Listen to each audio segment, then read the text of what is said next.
saw this morning was that the president's going to send 1,500 troops to Iraq.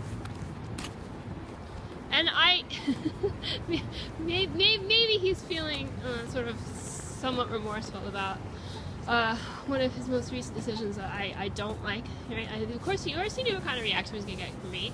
You know, as this is we're acquainted, the president and I. At least, you know, not directly, not personally, but it's how many years is it now? It's 4 years, and then some. And of course, he knew who I was before I knew that he knew who I was, because I guess the thing that I had written for a few years had been shown. I've been shown to a number of people before the public had any awareness of who I was at all.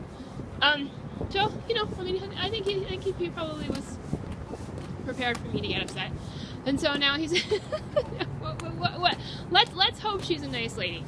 You know what I mean? Let's just hope she's a nice lady. It's going to be a little embarrassing forever for him to have appointed Attorney General of the last name Lynch.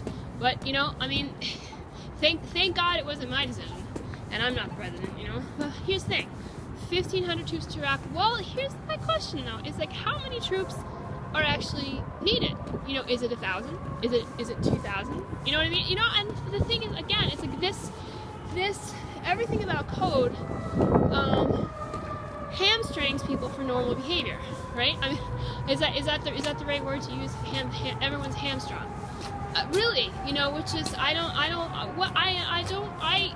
what am I doing in the middle of all this? What am I doing? You know, I mean, I give my opinion as a citizen. Sometimes I screw up. I think my principles are pretty clear.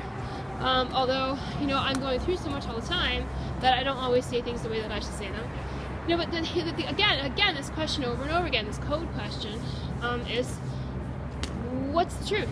What's the truth? What's reality? What's necessary? What's not necessary? And I think the most important thing to do, really, is to make unequivocal statements that the conglomerate's agenda is an agenda of crime and human rights abuses. Unequivocal statements like laws being enforced, more laws being passed if they have to get passed.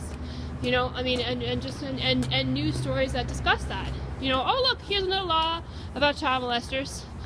Here's another law about stalking. Here's an example of when the law has been respected about sexual assault. I mean, really, those types of things. That's what I'm talking about when I say unequivocal statements.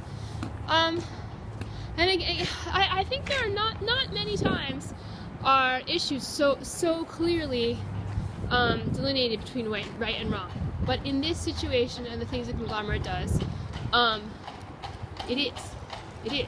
And the things that can be kind of difficult over time are the indirect ways in which it's dealt with.